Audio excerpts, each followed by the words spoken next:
we will get into that in our after show. We are back on with Spreaker, so we're going to start with our opening story, the tragic death of defensive back for the Baltimore Ravens, Trey Walker, at 23 years old due to a motorcycle accident, and a weird theory actually surrounding his death.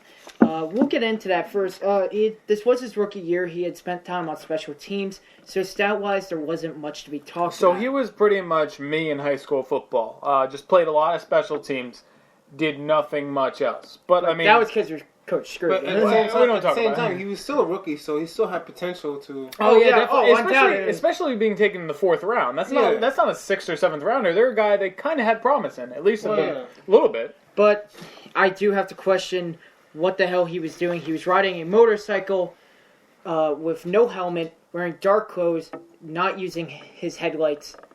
It's not a smart move. It's not a smart move. What the fuck do you expect? I'm sorry. Yeah, it's not a smart move at the same time.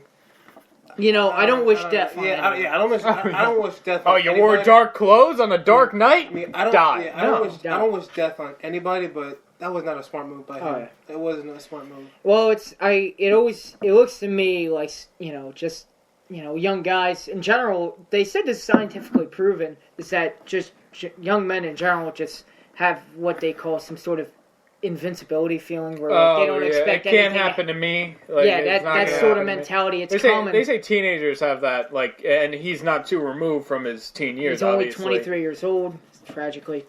The most heartbreaking thing I read was in an earlier article talking about how his mom got to see his first NFL game this season. So. His father also passed away back in November. Yeah. So his mother must be going through. So our thoughts are definitely with the Walker family.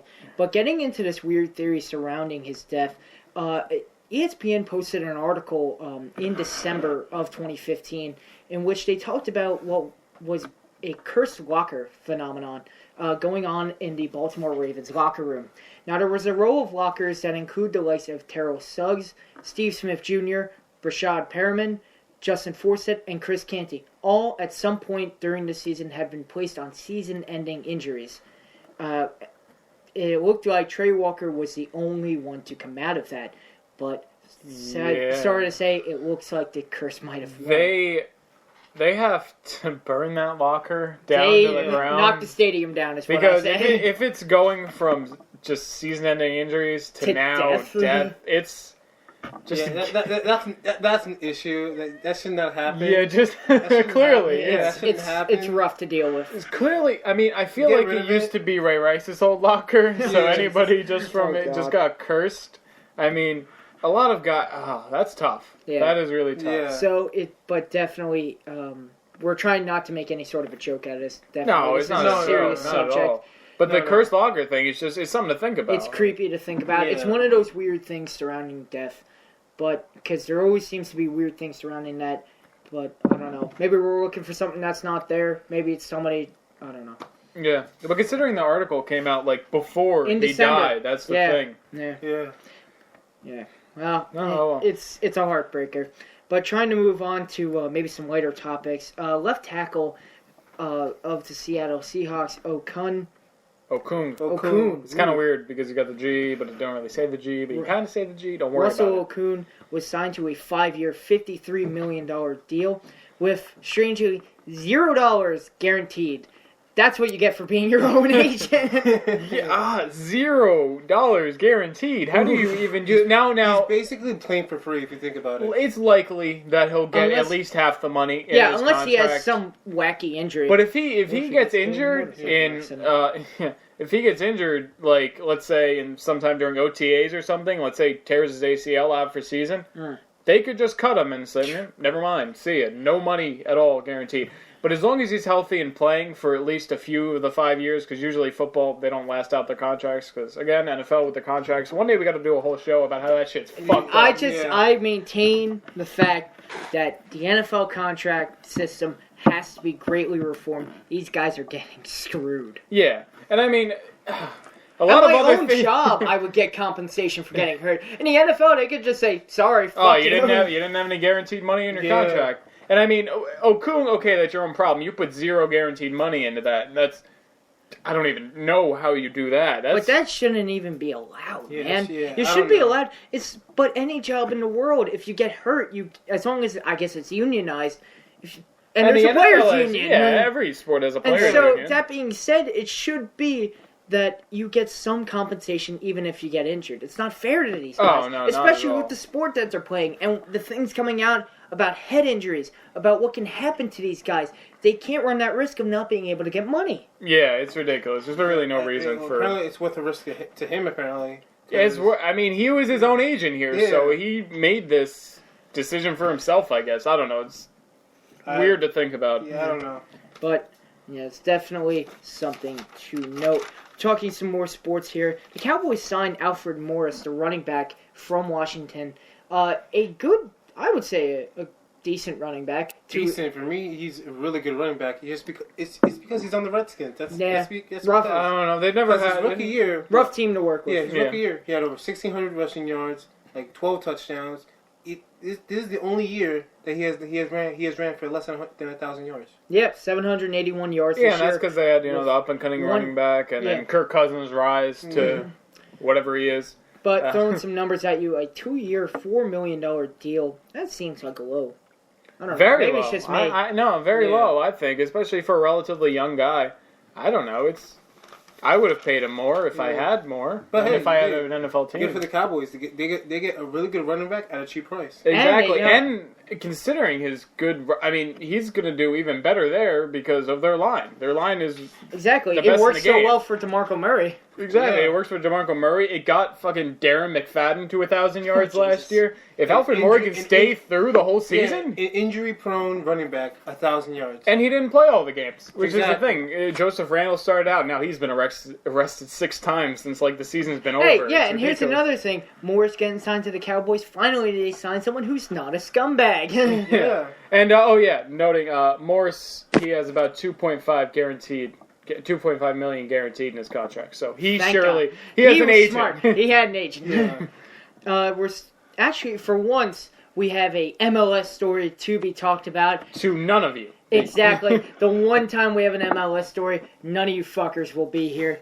But nonetheless, Tim Howard coming back to America after a 13-year absence to the Colorado Rapids. That's reportedly a 5-year deal. I was not able to find an amount, but nonetheless, Tim Howard has made quite the name for himself, being multiply named the goalie for the U.S. team during the World Cup. Yeah. No, you keep going. You keep going. What's going on? Sorry. But nonetheless, good stuff. I would say so. I mean, one of the definitely best soccer players in the world, and it's hard to gauge him up against other soccer players because, he's a goalie, and it's kind of hard to do that against goal scorers. Apparently, granted, I don't know much about soccer, but he apparently is he's a good goalie. When I watched him in the World Cup, he did good. 2 years ago. So, clearly, he's the same guy. He's got an awesome beard. And I like guys with beards, if you know North me. From North Brunswick, New Jersey. Can't discount that. From New Jersey, so obviously that clearly... That factors in greatly to his athletic ability. I'm just kidding. For the most part, his stats have looked very good. I'm unable to really throw numbers at you it's right kind now. of, again, goalie, it's kind of hard. You can get saves, but it's not Comparably, it's hard to really judge, but for most people, they look as Tim Howard as a solid player. So good on Colorado, snagging a good old American boy to bring back to his homeland. Yeah, why not? Hey. That's good. We're talking some basketball here. Chandler Parsons of the Dallas Mavericks is out for the season with a torn meniscus. A solid player, 13 points a game on average with 5 rebounds a game. Not much I can really say about him other than I'm sorry, I know how it feels to tear a meniscus. Yeah. I mean, Chandler Parsons, definitely a solid player for the Mavericks right now. Mavericks right on the cusp. They're in the playoff hunt. They're in the 8th seed right now of the West, and with the season winding down, about 10 games to go, give or take. It's going to be interesting to watch because the Jazz are right on their heels and the Rockets are right above them, and there's not much room in between. They can move up a couple spots, or they can be dropped out of the playoff race altogether. But they really only there's only 9 teams in the West right now that have a chance of making the playoffs. But they could be out of it if the Jazz go on a run, or they go on a fall. That's what happens. There's always that. We're going to talk some baseball here. Some pretty historical news coming in over today. Coinciding with President Obama's first presidential visit to the country of Cuba since 1928. The first Major League Baseball game. Obama hasn't been there since 28? Well, he hasn't. An American president. There we go. Okay, there we go. Running parallel to that, the first Major League Baseball game was played in Cuba for the first time in nearly 20 years. I believe the last one was 1999. But a very interesting thing, the Devil Rays played the Cuba's, I believe, national team. They are not the Devil Rays anymore. Well, they haven't been the Devil Rays since, 99. The Tampa Bay Rays. Yeah. Excuse me. They took devil out of the word because people got offended. PC culture. Here we go. But nonetheless, they played the Cuban national team. And it was a very, from most people, John Morosi was live tweeting during the game. Yeah, very interesting tweets, I thought. So shout out to my boy JP Morosi. Some pretty, poetic stuff. He said, Fidel Castro's son is the baseball executive for their national league, and apparently he had asked him what he thought of this, and the Fidel's son had gestured to the crowd and said, "Mira," Spanish for look, looking at the crowds. So you see, hopefully, some sense of, us joining together. Countries that pointed weapons at each other for so long are finally, we're coming together, we're saying... And it just comes to show you that sports brings everybody together. Oh, yeah. Definitely. I'm sorry. Especially sports like baseball and soccer, which are pretty universal to the entire world. And the whole world are good at these sports. Yeah. It's not like football where America would dominate. It's not like basketball where America pretty much dominates. Yeah, every year. But baseball is baseball, you think of it as more of an American sport, but everywhere plays it. Oh, yeah. Everyone plays it. And soccer is just, everywhere. Yeah. And it was just a beautiful moment because it's actually kind of funny because baseball actually was invented off of that idea because baseball actually historically got popular during the Civil War, the North teaching the South how to play, it was a beautiful moment to see, these guys, we're finally saying, fuck politics. We're humans. Let's be happy Exactly. together. Now, of course, America and Cuba are always going to have their differences, but the thing is now, they're not enemies anymore. Exactly. We're not enemies anymore. We have our differences. But opening the bridge here, I think, is helping a lot more to maybe try and trying to help the people out in Cuba as well. Now, it isn't as bad as it used to be. Oh, yeah. Not under Fidel. There's been much more reform. These things are starting to look more democratic in Cuba. Yeah, and it looks like opening the door and talking to them is probably a better solution than cutting them off completely because that never seemed to work. And also, I think it's a good chance for Cuba because now you're seeing these players that no longer have to more or less get smuggled out of the country. Yeah, it's still that's still going to be a few years in the process of making how they create the posting system. As I like to say, it's a step in the right direction. Oh, of course, yes.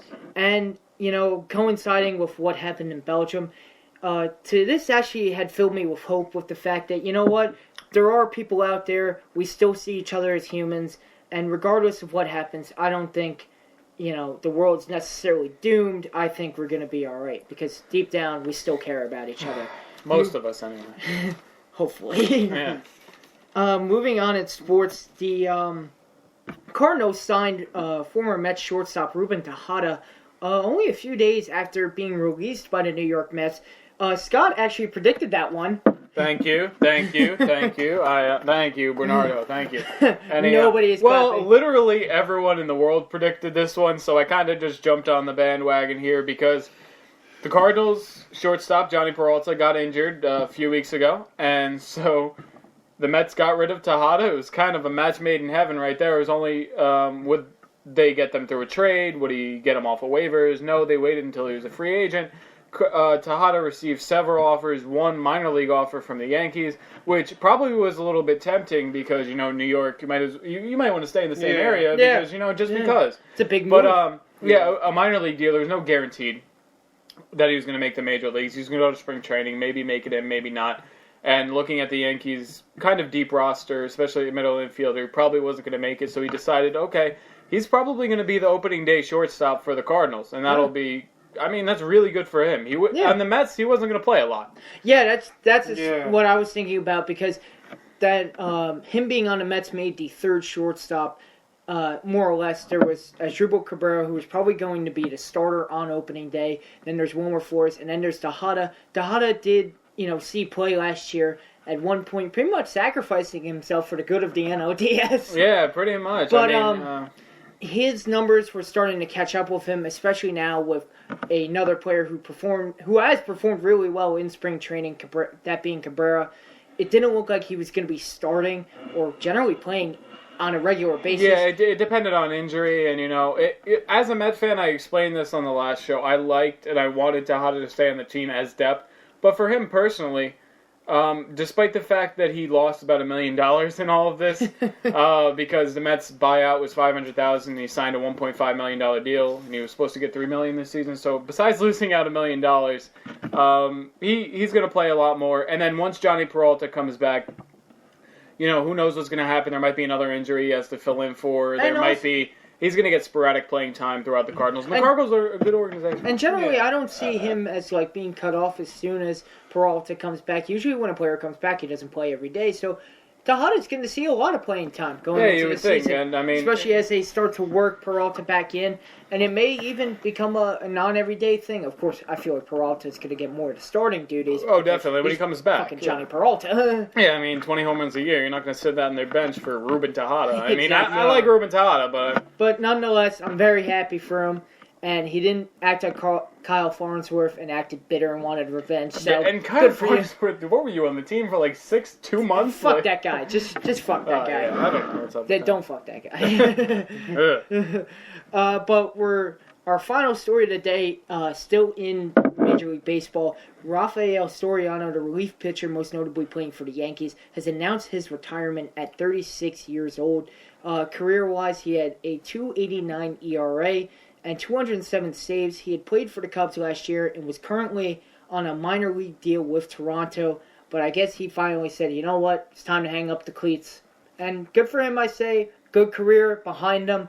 Played for a lot of teams. But that wasn't a bad thing. Yeah, started out with the Mariners, went to a few teams between then. Most notably, as Dan said, moved from, he was on the Yankees, and then Mariano Rivera got hurt, so he took over the closing role there and had a great season. And I thought that was very good for him. Got him a nice contract after that. And went to the Nationals, struggled on the Nationals. Went to the Cubs last year, struggled, got cut in September, didn't even get to make the playoff roster, or even down the stretch roster. It was bad for him. It's terrible. He was in Blue Jays camp but he never actually got to make it there because he had a problem with his visa, because I believe he was in the Dominican Republic because that's where he's from. And so he just said, fuck the system. I don't know exactly why he retired, but he was like, you know what, I'm old, I'm not good anymore, probably not going to make the team. Thought about it, and he was like, you know what, I've made a lot of money in this game, so hang up the cleats. 36 years old, .289 ERA for your career, that's solid. That's and really at least solid. he had a real reason to retire, not like Adam LaRoche. Wow. That just keeps getting worse for him. Wow, I can't believe... $13 million, just... Not even that. Wow, my kid can't come with me. That doesn't even happen in a real job. My dad never gets to take me to work. Granted, he works for a government installation. That would never happen. Even if he did, it would be take your kid to work day, not take your kid to work every day. And also, bring to all the home games. I'm pretty sure they would not have a problem with that. And also, half the games. You gotta understand. The LaRoche family would pull their kids out of school in March, homeschool them throughout the entire season, and then send them back to school. That had to have an effect on them. LaRoche said that he didn't like the concept of school.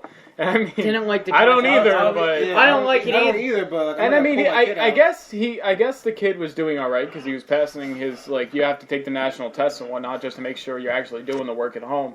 So.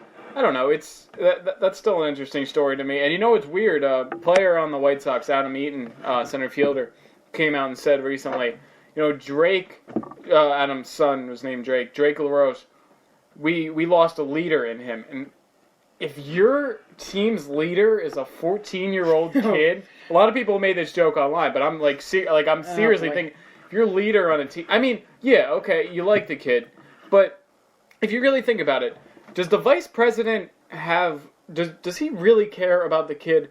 I feel like there was somebody on the team or a couple people that didn't like the fact that the kid was around. That's purely speculation, but why would the vice president care if it doesn't affect play? Yeah, exactly. And I know Adam LaRoche had a bad year last year. Yeah, fine. But he brought his kid along with the Nationals when he had a great year. But I feel like a couple guys on the team just didn't want that kid around, whether it was for ulterior motives because they didn't like LaRoche or this reason or that reason, but it's still... Yeah, but I doubt a grand conspiracy at hand. But generally, you know what? He probably received some complaints about it. I actually do side with the Chicago White Sox's administration on this one because, you know, again, in any normal civilian job, you don't get to take your kid every day. Yeah. Maybe one day, maybe more than one day if you're a baseball player. But the thing is, he did have an agreement with management, well, not management, but, you know, the owner and everything, when he signed his contract, that his son would be allowed to come in whenever he wants. So, I mean, technically they violated that agreement, and so he terminated his own contract. Well, what's that? So, I mean, if you look at it from that aspect, okay, well, they violated that part of the agreement, which sucks. Doesn't mean you have to retire. Yeah, retiring, I mean, there could have been he could have asked for a trade, he could have done something. I mean, I don't know who would have wanted him for that amount of money. I mean, could have been released, but retiring? I mean, you are 36, you're getting older, but wow. I don't know. Just to retire out of the blue. That was last week's story. But then again, that wraps us for all sports stories today. So thanks for sitting in, the few people that actually sat in with us. The people on Spreaker, the one guy, if that's even one guy, it might be us watching ourselves.